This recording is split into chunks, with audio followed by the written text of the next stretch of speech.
नमस्कार दोस्तों, आपका इस वीडियो में स्वागत है। जैसा कि आप लोग जान रहे हैं कि हम लोग यूपीपीसीएस सर्वयारों से रिलेटेड टेस्ट सीरीज सॉल्व कर रहे हैं और यह टेस्ट सीरीज जो मेडिवल हिस्ट्री से रिलेटेड है।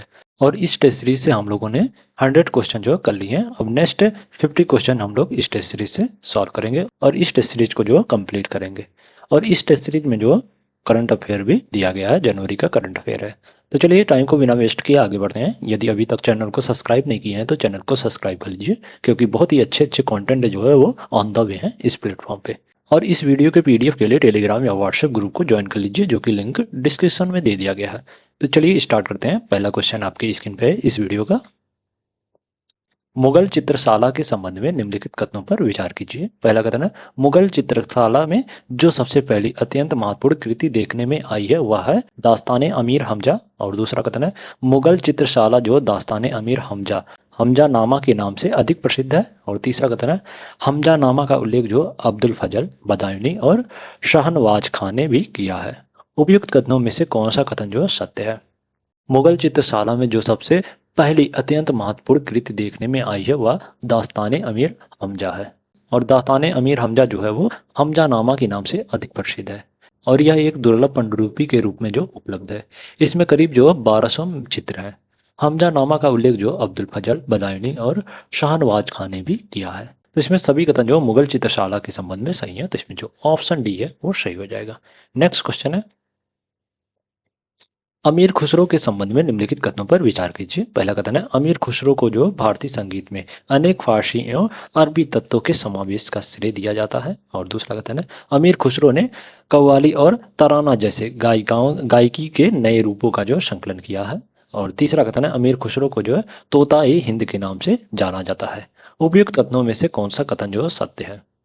अमीर खुसरो जो 14वीं सदी के लगभग दिल्ली के निकट रहने वाले एक प्रमुख कवि, शायर, गायक और संगीतकार थे।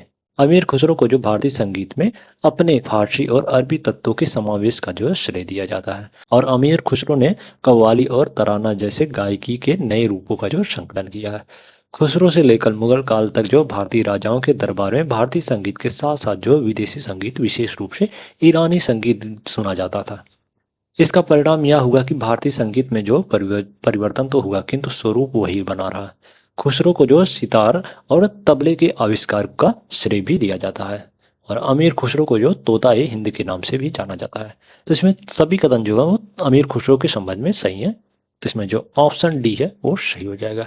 नेक्स्ट क्वेश्चन है, सिकंदर लोदी के संबंध में निम्नलिखित कथनों पर विचार कीजिए। पहला कथन है, अपनी पारंपरिक धार्मिक आस्था के बावजूद सुल्तान सिकंदर लोदी जो संगीत में अच्छी रुचि रखता था। और दूसरा कथन है, उसी के संरक्षण में लहाजत ए सिकंदर शाही की रचना हुई, जो भारतीय संगीत पर जो पहला ज्ञात फारसी ग्रंथ है। और तीसरा कथन है, सिकंदर लोदी ने गुलरुखी उपनाम से अपनी कविताओं की रचना की। उपयुक्त कथनों में से कौन सा कथन जो सत्य है? अपनी पारंपरिक धार्मिक आस्था के बावजूद जो सुल्तान सिकंदर लोदी जो संगीत में अच्छी रुचि रखता था।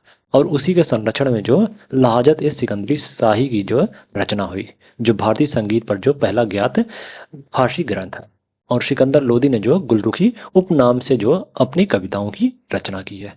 राजा मान सिंह ने जो सिकंदर लोदी को हराया था। तो इसमें सभी कथन जो है सिकंदर लोदी के संबंध में सही है। तो इसमें जो ऑप्शन डी है वो सही हो जाएगा। नेक्स्ट क्वेश्चन है, नीचे दो कथन दिए गए हैं, एक को अभिकथा ने कहा, दूसरे को जो कारणहार कहा गया है। अभिकथा ने, सल्तनत जो शरीयत और इस्लाम से प्रभावित धर्मतांत्रिक राज्य न था, बल्कि राजनीति से प्रभावित होकर धर्मनिरपेक्ष राज्य था, जो सत्ताशाही और पदशाही के ऊपर निर्भर था। और कारणहार में कहा जा रहा है कि सल्तनत जो फारसी परंपरा पर आधारित थी और सैद्धांतिक रूप से दिल्ली सल्तनत जो थी वो पूर्वी खिलाफत के अधीन थी। नीचे दिए गए कूट से सही उत्तर का चयन कीजिए। भारत में सल्तनत की स्थापना की दृष्टि से पहला महत्वपूर्ण वंश जो था वो ममालुक वंश था। और दिल्ली सल्तनत का केवल जो पदशाही मालिक था। और फारस पर विजय प्राप्त करने के बाद जो वहाँ के रीति रिवाज, सरकार व्यवस्था तथा अन्य प्रकार के विचारों ने जो दिल्ली सल्तनत को जो प्रभावित किया। दिल्ली सल्तनत जो था वो फारसी परंपरा पर आधारित थी। सल्तनत जो थी वो शरीयत और इस्लाम से प्रभावित धर्मतांत्रिक राज्य नहीं थी, बल्कि राजनीति से प्रभावित होकर धर्मनिरपेक्ष राज्य था, जो सत्ताशाही और पदशाही के ऊपर निर्भर था। और सैद्धांतिक रूप से दिल्ली सल्तनत जो थी वो पूर्वी खिलाफत के अधीन थी। उनके पदों को जो स्थायित्व देने के लिए सुल्तान जो खलीफा के नाम का सहारा लेते थे तथा अपने को जो उसका अधीनस्थ प्रतिनिधि कहकर खलीफा की मान्यता प्राप्त करते थे। तो इसमें कथन और कारण जो है दोनों सही है, किंतु कारण जो है कथन का सही व्याख्या नहीं कर रहा है। इसमें जो ऑप्शन सी है वो सही हो जाएगा। नेक्स्ट क्वेश्चन है, शिवाजी की सेना के संबंध में निम्नलिखित कथनों पर विचार कीजिए। पहला कथन है शिवाजी की सेना जो है 3 महत्वपूर्ण भागों में विभक्त थी। दूसरा कथन है पागा सेना नियमित घुड़सवार सैनिक। और तीसरा कथन है सिला- सिलाहदार सिलाहदार अस्थायी घुड़सवार सैनिक। और चौथा कथन है पैदल पैदल सेना। उपयुक्त कथनों में से कौन सा कथन जो है सत्य है? शिवाजी की सेना जो थी वो 3 महत्वपूर्ण भागों में विभक्त थी, पागा सेना, सिलादार और पैदल। पागा सेना में जो थी वो नियमित घुड़सवार शामिल थे, सिलादार में अस्थायी घुड़सवार और पैदल सेना में पैदल सेना शामिल थे। तो इसमें सभी कथन जो है वो शिवाजी की सेना के संबंध में सही है। तो इसमें जो ऑप्शन डी है वो सही हो जाएगा। नेक्स्ट क्वेश्चन है, इस तरह राजा अपनी प्रजा से मुक्त हुआ और प्रजा जो है अपनी राजा से मुक्त हुई। बदायूंनी ने किस सुल्तान की मृत्यु पर जो ऐसा कहा था? मोहम्मद बिन तुगलक, अलाउद्दीन बलबन, अलाउद्दीन बहमन शाह। इस तरह राजा अपनी प्रजा से मुक्त हुआ और प्रजा अपनी राजा से मुक्त हुई। बदायूंनी ने जो है सुल्तान मोहम्मद बिन तुगलक की मृत्यु पर ऐसा कहा था। तो इसमें जो ऑप्शन ए है वो सही हो जाएगा। नेक्स्ट क्वेश्चन है, हुनूज दिल्ली दूरस्थ यानी अभी दिल्ली दूर है किस सूफी संत ने कहा था? शेख सलीम चिश्ती, शेख निजामुद्दीन औलिया, चिराग ए देहलवी और बाबा फरीद। तुगलक वंश के संस्थापक गयासुद्दीन तुगलक ने जो शेख निजामुद्दीन औलिया को अपने दिल्ली पहुंचने से पूर्व दिल्ली छोड़कर जाने को कहा था। और उस समय जो गयासुद्दीन तुगलक जो था वो अपने बंगाल अभियान से दिल्ली लौट रहा था। और इसी धमकी के विरुद्ध जो औलिया ने गयासुद्दीन को जो हुनूज दिल्ली दूरस्थ यानी अभी दिल्ली दूर है की बात कही थी। तो इसमें जो ऑप्शन बी है वो सही हो जाएगा। नेक्स्ट क्वेश्चन है, पुरंदर की संधि के संबंध में निम्नलिखित कथनों पर विचार कीजिए। पहला कथन है आमेर के राजा जयसिंह ने पुरंदर के किले में शिवाजी की घेराबंदी की थी। और दूसरा कथन है राजा जयसिंह ने जो है शिवाजी को 1665 में पुरंदर की संधि करने के लिए बाध्य किया। और तीसरा कथन है पुरंदर की संधि के अंतर्गत जो है शिवाजी ने 23 किले जो मुगलों को सौंप दिए और मुगल अधिपत्य जो स्वीकार कर लिया, परंतु दरबार में जो स्वयं उपस्थित न होने की शर्त रखी। उपयुक्त कथनों में से कौन सा कथन जो सत्य है? आमेर के राजा जय सिंह ने जो पुरंदर के किले में शिवाजी की घेराबंदी करी और शिवाजी को जो जून 1665 में पुरंदर की संधि करने के लिए बाध्य किया। और इस संधि के अंतर्गत जो शिवाजी ने 23 किले जो मुगलों को सौंप दिए। शिवाजी के पुत्र संभाजी को जो मुगल सेवा में भेज दिया गया और शिवाजी ने जो मुगल अधिपत्य स्वीकार कर लिया, परंतु दरबार में स्वयं उपस्थित न होने की जो शर्त रखी। तो इसमें सभी कथन जो पुरंदर की संधि के संबंध में सही है। तो इसमें जो ऑप्शन डी है वो सही हो जाएगा। नेक्स्ट क्वेश्चन है, हेमकुंड साहिब के संबंध में निम्नलिखित कथनों पर विचार कीजिए। पहला कथन है हेमकुंड साहिब जो उत्तराखंड के चमोली जिले में स्थित सिखों का प्रसिद्ध गुरुद्वारा एवं तीर्थ स्थल है। और दूसरा कथन है हेमकुंड साहिब का उल्लेख जो सिखों के 10वें गुरु गुरु गोविंद सिंह द्वारा जो रचित गुरु ग्रंथ साहिब में मिलता है। दिए गए कोड का प्रयोग कर सही विकल्प का चयन कीजिए। हेमकुंड साहिब जो है वो उत्तराखंड के चमोली जिले में स्थित सिखों का प्रसिद्ध गुरुद्वारा एवं तीर्थ स्थल है। और यह जो हिमालय श्रेणी के 7 पर्वतों के मध्य बर्फीली झील के किनारे स्थित है। हेमकुंड साहिब का उल्लेख जो सिखों के 10वें गुरु गुरु गोविंद सिंह द्वारा रचित गुरु ग्रंथ साहिब में मिलता है। तो इसमें दोनों कथन जो है हेमकुंड साहिब के संबंध में सही है। तो इसमें जो ऑप्शन बी है वो सही हो जाएगा। नेक्स्ट क्वेश्चन है, सूची 1 को सूची 2 के साथ सुमेलित कीजिए तथा नीचे दिए गए कूट की सहायता से सही उत्तर का चयन कीजिए। सूची 1 में महाराष्ट्र के भक्ति संत और सूची 2 में कालानुसार क्रम। नामदेव नामदेव जो है इनका समय जो था वो 1270 से 1350 तक था। तो इसमें जो ए है वो वर्ष से सम्मिलित हो जाएगा। ज्ञानदेव का समय जो था वो 1271 से 1396 ईस्वी तक था। तो इसमें जो सॉरी 1296 ईस्वी तक था। तो इसमें जो बी है वो 2 से सम्मिलित हो जाएगा। एकनाथ का समय जो था वो 1533 से 1599 ईस्वी तक था। तो इसमें जो सी है वो 3 से सम्मिलित हो जाएगा। और तुकाराम का समय जो था वो 1598 से 1650 तक था। तो इसमें जो डी है वो 4 से सम्मिलित हो जाएगा। तो इसमें 1 2 3 4 इधर राइट आंसर हो जाएगा। तो इसमें जो ऑप्शन ए है वो सही हो जाएगा। नेक्स्ट क्वेश्चन है, निम्नलिखित में से मुगल काल में निसार क्या था? ऑप्शन ए एक प्रकार का सिक्का, एक प्रकार का कर, एक फारसी त्योहार और ऑप्शन डी इनमें से कोई नहीं। निसार जो था वो एक प्रकार का सिक्का था जिसे मुगल बादशाह जहांगीर ने जो चलाया था। और इस यह सिक्का जो था वो बादशाह के जन्मदिन और त्योहारों जैसे विशेष अवसरों पर जो गरीबों के बीच बांटा जाता था। तो इसमें जो ऑप्शन ए है वो सही हो जाएगा। नेक्स्ट क्वेश्चन है, मीना बाजार प्रथा की शुरुआत निम्नलिखित में से किसने की थी? अकबर, हुमायूं, शाहजहां, इनमें से कोई नहीं। मुगल बादशाह हुमायूं ने जो मीरा बाजार लगाने की जो प्रथा की शुरुआत की थी। और यह बाजार जो है राजमहल के प्रांगण में लगाया जाता था, यानी राजमहल के आंगनों में लगाया जाता था यह बाजार, जहाँ जो थे बादशाह, दरबारी और उनके परिवार के लोग जो है इसमें शामिल होते थे मीना बाजार में। तो इसमें जो ऑप्शन बी है वो सही हो जाएगा। हुमायूं जो था वो मीना बाजार प्रथा की शुरुआत की थी। तो इसमें बी जो है वो सही हो जाएगा। नेक्स्ट क्वेश्चन है, शाह आलम द्वितीय ने निम्नलिखित में से किसके सहयोग से जो दिल्ली की गद्दी प्राप्त की थी? मराठों, सिखों, अंग्रेजों, शैद बंधुओं। शाह आलम द्वितीय ने जो मराठों की सहायता से अपने शत्रुओं को दबाकर दिल्ली में मुगल गद्दी प्राप्त की थी। लेकिन बक्सर के युद्ध में जो अंग्रेजों के द्वारा पराजित हो जाने पर जो अंग्रेजों का पेंशन बनकर रहना पड़ा। बाद में मराठों का साथ देने के कारण जो उनका जो पेंशन भी बंद कर दिया गया। तो इसमें जो ऑप्शन ए है वो सही हो जाएगा। नेक्स्ट क्वेश्चन है, नीचे दो कथन दिए गए, एक को अभिकथन है तथा दूसरे को जो कारणा कहा गया। अभिकथन है, 5 तमिल महाकाव्यों में इलंगो आदिगिल की रचना शिल्पाधिकारम प्रसिद्ध ग्रंथ है। और कारण में कहा जा रहा है कि इसमें नायिका कड़ांगी के निर्दोष पति को राजा नेडुजेलियन द्वारा दी गई मृत्यु दंड की कहानी है। नीचे दिए गए कोट से सही उत्तर का चयन कीजिए। 5 तमिल महाकाव्यों में इलंगो आदिगिल की रचना जो है शिल्पाधिकारम प्रसिद्ध ग्रंथ है। इसमें नायिका कड़ांगी के निर्दोष पति को राजा नेडुजेलियम द्वारा दी गई मृत्युदंड की कहानी है। तो इसमें कथन और कारण जो है दोनों सही है, किंतु कारण जो है कथन का सही व्याख्या नहीं कर रहा है। तो इसमें जो ऑप्शन सी है वो सही हो जाएगा। नेक्स्ट क्वेश्चन है, बीबी का मकबरा के संबंध में निम्नलिखित कथनों पर विचार कीजिए। पहला कथन है, यह महाराष्ट्र राज्य के औरंगाबाद जिले में अवस्थित है। और दूसरा कथन है, इस मकबरे का निर्माण जो मुगल बादशाह औरंगजेब द्वारा अपनी पत्नी की याद में करवाया गया था। और तीसरा कथन है, इसे दक्षिण का ताजमहल भी कहते हैं। दिए गए कोड का प्रयोग कर सही विकल्प का चयन कीजिए। बीबी का मकबरा जो महाराष्ट्र राज्य के औरंगाबाद जिले में अवस्थित है। और इस मकबरे का निर्माण जो था वो मुगल बादशाह औरंगजेब द्वारा अपनी पत्नी दिलरास बानो बेगम की याद में कराया गया था 1678 में। बीबी का मकबरा का निर्माण जो है औरंगजेब द्वारा 1678 में करवाया गया था। ओके, अपनी पत्नी की याद में वह करवाया था। और इस मकबरे को जो है दक्षिण का ताजमहल कहा जाता है। तो इसमें तो सभी कथन जो बीबी का मकबरा के संबंध में सही है। तो इसमें 1 2 3, इसमें सभी कथन है 1 2 3, तीनों का कथन जो है सही है। तो इसमें जो ऑप्शन बी है वो सही हो जाएगा। ये 3 कर लो, तीनों इसमें। ओके, 2 ही इसमें ऑप्शन। नेक्स्ट क्वेश्चन है, जामा मस्जिद के संबंध में निम्नलिखित कथनों पर विचार कीजिए। पहला कथन है, दिल्ली की जामा मस्जिद का निर्माण शाहजहां ने करवाया था। और दूसरा कथन है, आगरा की जामा मस्जिद का निर्माण शाहजहां की पुत्री जहां आरा बेगम ने करवाया था। नीचे दिए गए कोड का प्रयोग कर सही विकल्प का चयन कीजिए।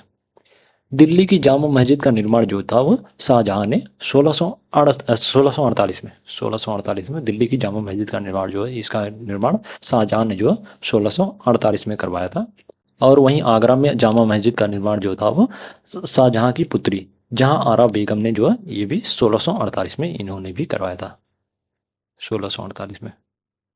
इसमें दोनों कथन जो है जामा मस्जिद के संबंध में सही है। तो इसमें जो ऑप्शन बी है वो सही हो जाएगा। नेक्स्ट क्वेश्चन है, निम्नलिखित कथनों पर विचार कीजिए। पहला कथन है, लोक कल्याण के कार्यों से संबंधित 12 अध्यादेशों की घोषणा जहांगीर ने की। इसमें जो है शराब, तंबाकू एवं अन्य मादक पदार्थों की बिक्री एवं निर्माण पर जो प्रतिबंध लगाया गया था। और दूसरा कथन है, जहांगीर अपने पिता अकबर की भांति उदार प्रवृत्ति का शासक था। दिए गए कूट का प्रयोग कर जो सही विकल्प का चयन कीजिए। लोक कल्याण के कार्यों से संबंधित 12 अध्यादेशों की घोषणा जो थी वो जहांगीर ने की थी। इसमें शराब, तंबाकू एवं अन्य मादक पदार्थों की बिक्री एवं निर्माण पर जो प्रतिबंध लगाया गया था। जहांगीर जो था वो अपने पिता अकबर की भांति ही उदार प्रवृत्ति का शासक था।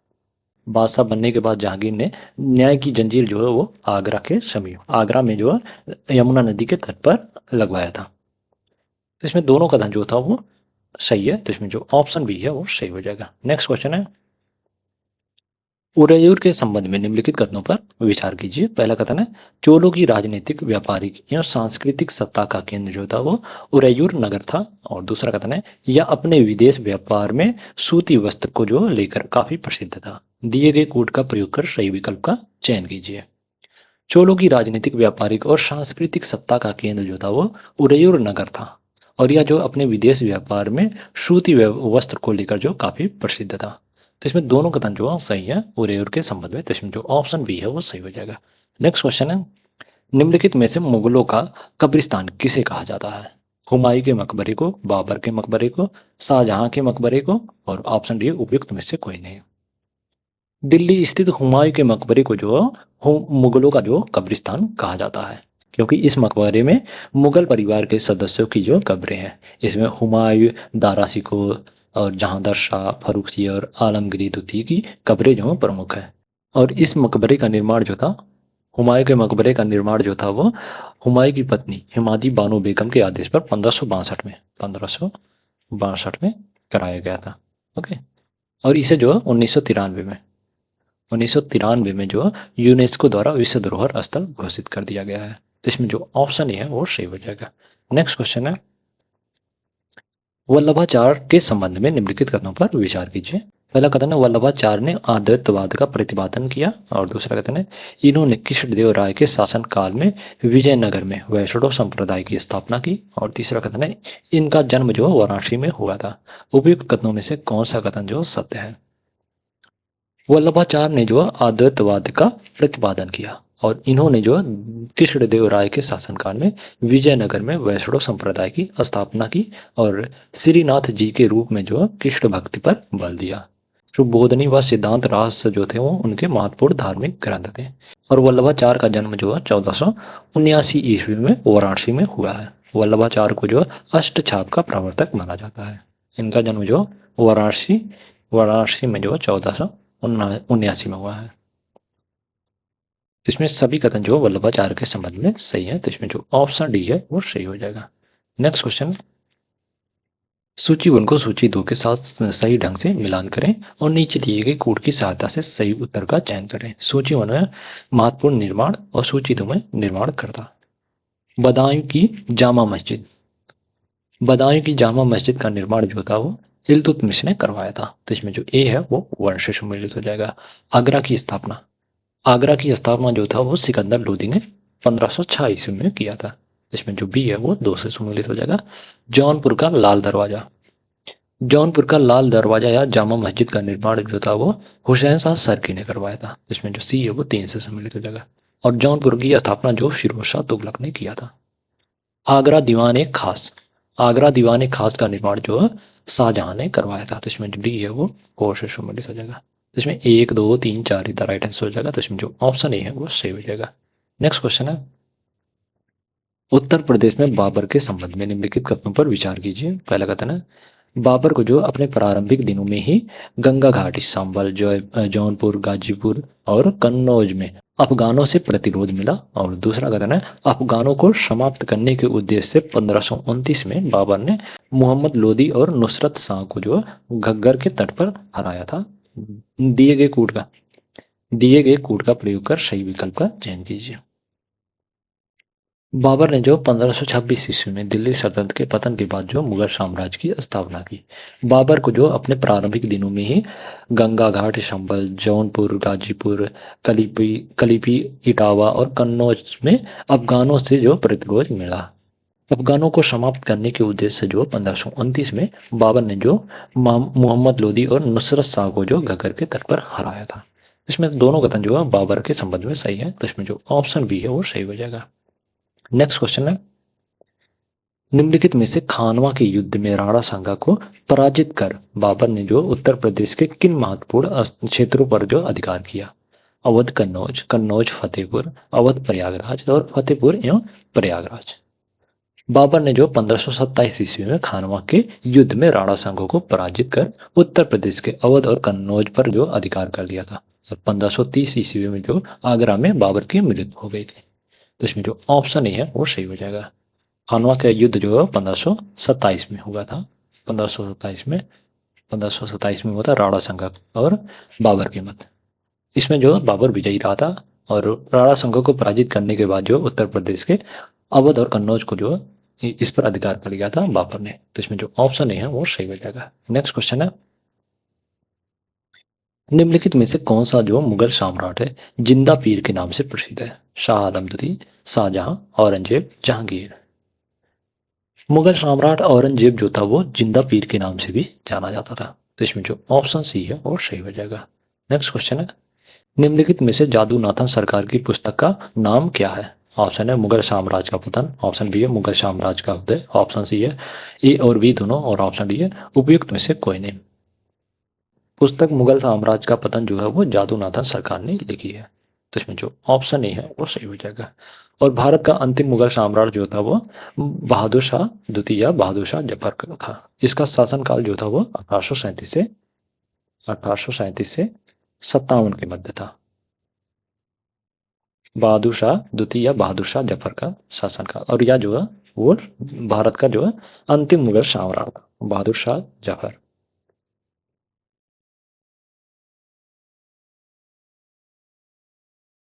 बहादुर शाह जफर।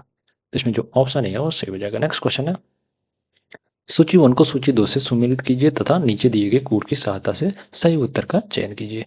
सूची 1 में नाम और सूची 2 में उपनाम। आलमगिरी द्वितीय। आलमगिरी द्वितीय का उपनाम जो था वो अजीजुद्दीन है। तो इसमें जो ए है वो 1 से सम्मिलित हो जाएगा। शाह आलम द्वितीय। शाह आलम द्वितीय का उपनाम जो था वो अली गाहोर था। तो इसमें जो बी है वो 2 से सम्मिलित हो जाएगा। और जहांगीर। जहांगीर का उपनाम जो था वो सलीम था। तो इसमें सी जो है वो 3 से सम्मिलित हो जाएगा। शाहजहां। शाहजहां का उपनाम जो था वो खुर्रम था। तो इसमें डी जो है 4 से सम्मिलित हो जाएगा। और अकबर शाह द्वितीय का उपनाम जो था अकबर शाह शानी था। इसमें जो 1 2 3 4 इधर राइट आंसर हो जाएगा। तो इसमें जो ऑप्शन है वो सही हो जाएगा। नेक्स्ट क्वेश्चन है, दिल्ली की गद्दी पर बैठने से पहले हुमायूं जो था वो उत्तर प्रदेश में कहाँ का सूबेदार था? दिल्ली की गद्दी पर बैठने से पहले हुमायूं जो था वो बदायूं का सूबेदार था। तो इसमें जो ऑप्शन है वो सही हो जाएगा। सूबेदार पद जो है मुगलकालीन शासन व्यवस्था का जो एक महत्वपूर्ण पद था। तत्कालीन समय में इस पद पर जो कार्य करने वाला व्यक्ति जो गवर्नर कहलाता है। सूबेदार की सरकारी उपाधि जो थी वो नाजिम थी, और इसकी नियुक्ति जो सम्राट द्वारा किया जाता था। सूबेदार के जो निम्नलिखित प्रमुख कार्य थे, जैसे प्रांतों में शांति स्थापित करना, सम्राट की आज्ञा का पालन करना, राज्य करों की वसूली में सहायता करना।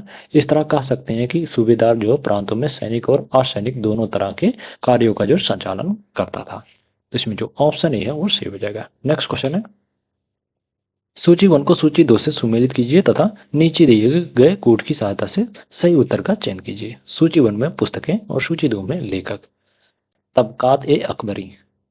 तबकात ए अकबरी नामक पुस्तक के लेखक जो थे वो निजामुद्दीन अहमद थे। तो इसमें जो ए है वो वर्ण से सम्मिलित हो जाएगा। तारीख ए हिंद। तारीख ए हिंद पुस्तक के लेखक जो थे वो मीर मोहम्मद थे। तो इसमें जो बी है वो 2 से सम्मिलित हो जाएगा। और पदशाहनामा। पदशाहनामा पुस्तक के लेखक जो थे वो मोहम्मद वारिस थे। तो इसमें जो सी है वो 3 से सम्मिलित हो जाएगा। जफरनामा। जफरनामा पुस्तक के लेखक जो थे वो गुरु गोविंद सिंह जी थे। तो इसमें जो डी है वो 4 से सम्मिलित हो जाएगा। तो इसमें 1 2 3 4 इधर राइट आंसर हो जाएगा। तो इसमें जो ऑप्शन है वो सही हो जाएगा।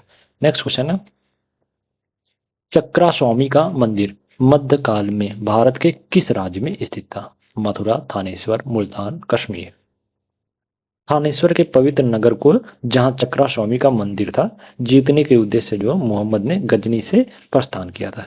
किंतु जब मोहम्मद गोरी जो है थानेश्वर पहुंचा तो उसे यह देखकर आश्चर्य हुआ कि नगर के निवासी जो है अपनी रक्षा के लिए कोई प्रयत्न प्रयत्न जो नहीं कर रहे थे। मोहम्मद ने जो है थानेश्वर को लूटा और चक्रा स्वामी की मूर्ति को जो है गजनी भेज दिया, जहां उसे जो है एक सार्वजनिक चौक में फेंक दिया गया है। तो इसमें इसमें जो ऑप्शन बी है वो सही हो जाएगा। चक्रा स्वामी मंदिर जो है वो थानेश्वर में स्थित है। इसमें जो ऑप्शन बी है वो सही हो जाएगा। नेक्स्ट क्वेश्चन है, निम्नलिखित में से किसने इस्लाम के उदय को इतिहास के चमत्कारों में से एक माना है?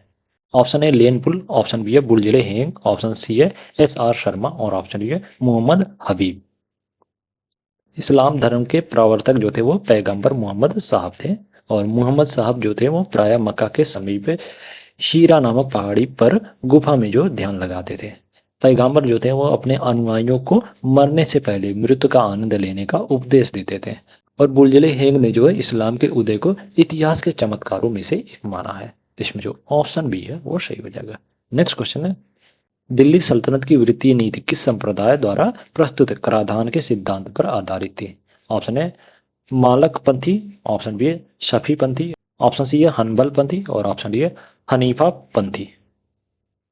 इस्लाम राज्य जो है एक धर्म प्रधान राज्य है जिसमें कुरान ही जो है राज्य का संविधान होता है। समय अवधि में शरीयत की व्याख्या हेतु जो चार विचारधाराओं मालक पंथी, सफी पंथी, हनबल पंथी और हनीफा पंथी का जो विकास हुआ। और दिल्ली सल्तनत की वित्तीय नीति जो हनीफी संप्रदाय द्वारा प्रस्तुत कराधान के सिद्धांत पर जो आधारित था। जब कोई व्यक्ति इस शरीयत का जो पालन नहीं करेगा तो उसे जो तो उसके विरुद्ध जो फतवा जारी होगा, ऐसा कहा गया है। तो इसमें जो ऑप्शन डी है वो सही हो जाएगा। नेक्स्ट क्वेश्चन है, कश्मीर में लाहौर वंश की स्थापना निम्नलिखित में से किसने की थी? ऑप्शन ए असस्कर, ऑप्शन बी है रानी दिद्धा, ऑप्शन सी है राजा संग्राम और ऑप्शन डी है शंकर बर्मन। राजा संग्राम ने जो कश्मीर में लाहौर वंश की स्थापना की है। कश्मीर के प्रसिद्ध शंकर वर्मन ने जो कश्मीर राज्य की सीमाओं का जो अनेक देशों में विस्तार किया, परंतु वह उरस के लोगों से युद्ध करता मारा गया। इसमें जो ऑप्शन बी सी है वो सही हो जाएगा। राजा संग्राम ने जो है लाहौर वंश की स्थापना की थी कश्मीर में। इसमें जो ऑप्शन सी है वो सही हो जाएगा। नेक्स्ट क्वेश्चन है, शेर शाह के ग्राम प्रशासन में कानून एवं शांति व्यवस्था की स्थापना हेतु निम्नलिखित में से कौन जो उत्तरदायी था? ऑप्शन है मुंसिफ, ऑप्शन बी है कारकुन, ऑप्शन सी है मुकद्दम और ऑप्शन डी है पटवारी। शेर शाह के ग्राम प्रशासन में जो थे वो मुकद्दम और पटवारी थे। मुकद्दम जो होता था वो कानून एवं शांति व्यवस्था की स्थापना हेतु उत्तरदायी होता था और पटवारी जो था वो कृषकों की भूमि एवं उपज का ब्यौरा रखता था। इसमें जो ऑप्शन सी है वो सही हो जाएगा। नेक्स्ट क्वेश्चन है, हाल ही में जारी ग्लोबल इकोनॉमिक प्रस्पेक्ट रिपोर्ट के अनुसार उभरते बाजार और विकासशील अर्थव्यवस्थाएं वर्तमान में वैश्विक जीडीपी में कितना योगदान देती हैं? ऑप्शन है 25%, ऑप्शन बी है 35%, ऑप्शन सी है 45% और ऑप्शन डी है 55%। हाल ही में जारी ग्लोबल इकोनॉमिक पर्सपेक्टिव रिपोर्ट के अनुसार उभरते बाजार और विकासशील अर्थव्यवस्थाएं जो थी वो वर्तमान में वैश्विक जीडीपी में 45% जो योगदान देती हैं। इसमें जो ऑप्शन सी है वो सही हो जाएगा। नेक्स्ट क्वेश्चन है, हाल ही में चर्चा में रहे राष्ट्रीय संपत्ति पुनर्गठन कंपनी लिमिटेड की स्थापना किस उद्देश्य से की गई थी? ऑप्शन है नई बैंकों की स्थापना, ऑप्शन बी है गैर निष्पादित परिसंपत्तियों का समाधान और ऑप्शन सी है वित्तीय समावेश को बढ़ावा और ऑप्शन डी ऋण प्रवाह में वृद्धि। राष्ट्रीय संपत्ति पुनर्गठन कंपनी लिमिटेड की स्थापना जो है गैर निष्पादित परिसंपत्तियों का समाधान के उद्देश्य से किया गया है। तो इसमें जो ऑप्शन बी है वो सही हो जाएगा। नेक्स्ट क्वेश्चन है, भारत अमेरिका व्यापार संबंधों में सबसे बड़ी चुनौती क्या है? ऑप्शन है तकनीकी हस्तांतरण, ऑप्शन बी है व्यापार शुल्क विवाद, ऑप्शन सी है वीजा प्रक्रिया और ऑप्शन डी है जलवायु परिवर्तन सहयोग। भारत अमेरिकी व्यापार संबंध में जो सबसे बड़ी चुनौती जो है वो व्यापार शुल्क विवाद है। तो इसमें जो ऑप्शन बी है वो सही हो जाएगा। नेक्स्ट क्वेश्चन है, क्वाड समूह में कौन कौन से देश शामिल है? Bharat America Japan Australia, Bharat America रूस चीन, भारत चीन रूस Japan, Bharat America Britain France. Quad समूह में जो है भारत अमेरिका जापान और ऑस्ट्रेलिया देश जो शामिल है। तो इसमें जो ऑप्शन ए है वो सही हो जाएगा। नेक्स्ट क्वेश्चन है, भारत और यूरोप संघ के बीच द्विपक्षीय व्यापार वर्ष 2023-24 में किस राशि तक पहुंच गया है? ऑप्शन है 50 बिलियन अमेरिकी डॉलर, ऑप्शन बी है 100 बिलियन अमेरिकी डॉलर, ऑप्शन सी है 137.41 बिलियन अमेरिकी डॉलर और ऑप्शन डी है 200 बिलियन अमेरिकी डॉलर। भारत और यूरोपीय संघ के बीच द्विपक्षीय व्यापार वर्ष 2023-24 में जो है ये 137.41 बिलियन अमेरिकी डॉलर तक पहुंच गया है। तो इसमें जो ऑप्शन सी है वो सही हो जाएगा। नेक्स्ट क्वेश्चन है, हाल ही में चर्चा में रहे कालरी पयात का उद्भव कहाँ से माना जाता है? उत्तर प्रदेश, केरल, महाराष्ट्र, तमिलनाडु। हाल ही में चर्चा में रहे कलारी पयात का उद्भव जो है वो केरल से माना जाता है। जिसमें जो ऑप्शन बी है वो सही हो जाएगा। नेक्स्ट क्वेश्चन है, हाल ही में चर्चा में रही पूर्ण स्वामित्व वाली सहायक कंपनी का क्या अर्थ है? ऑप्शन है दो या अधिक कंपनियों द्वारा संयुक्त रूप से स्थापित किया गया व्यवसाय, ऑप्शन बी है विदेश में एक कंपनी द्वारा पूर्ण स्वामित्व वाली एक अलग कंपनी की स्थापना, ऑप्शन सी है किसी अन्य देश की कंपनी में अंशधारिता खरीदना और ऑप्शन डी किसी विदेश कंपनी के साथ साझेदारी करना। पूर्ण स्वामित्व वाली सहायक कंपनी का अर्थ जो है वो विदेश में एक कंपनी द्वारा पूर्णतः स्वामित्व वाली एक अलग कंपनी की स्थापना से है। तो इसमें जो ऑप्शन बी है वो सही हो जाएगा। नेक्स्ट क्वेश्चन है, भारत में स्पैम को नियंत्रण करने के लिए दूरसंचार विभाग द्वारा हाल ही में शुरू किए गए पोर्टल का क्या नाम है? ऑप्शन है डिजिटल किला, ऑप्शन बी है संचार साथी, ऑप्शन सी है साइबर सुरक्षा केंद्र, ऑप्शन डी स्पैम यानी स्पैम रिपोर्टिंग प्लेटफॉर्म। भारत में स्पैम को नियंत्रण करने के लिए दूरसंचार विभाग द्वारा हाल ही में शुरू किया गया जो पोर्टल है वो संचार साथी है उसका नाम। तो इसमें जो ऑप्शन बी है वो सही हो जाएगा। नेक्स्ट क्वेश्चन है, ओपन मार्केट सेल स्कीम के तहत क्या किया जाता है? ऑप्शन है खाद्यान्न का आयात किया जाता है, ऑप्शन बी खाद्यान्न का निर्यात किया जाता है, ऑप्शन सी है सरकारी भंडार में खाद्यान्न की खुली बाजार में बिक्री की जाती है, और ऑप्शन डी है खाद्यान्न का किसानों से सीधे खरीदे किया जाता है। ओपन मार्केट सेल स्कीम के तहत जो है वो सरकारी भंडार से खाद्यान्न की खुली बाजार में बिक्री की जाती है। इसमें जो ऑप्शन सी है वो सही हो जाएगा। नेक्स्ट क्वेश्चन है, हाल ही में जारी अंतर्राष्ट्रीय श्रम संगठन की रिपोर्ट के अनुसार 2022 में वैश्विक श्रम बल में अंतर्राष्ट्रीय प्रवासियों का जो क्या प्रतिशत था?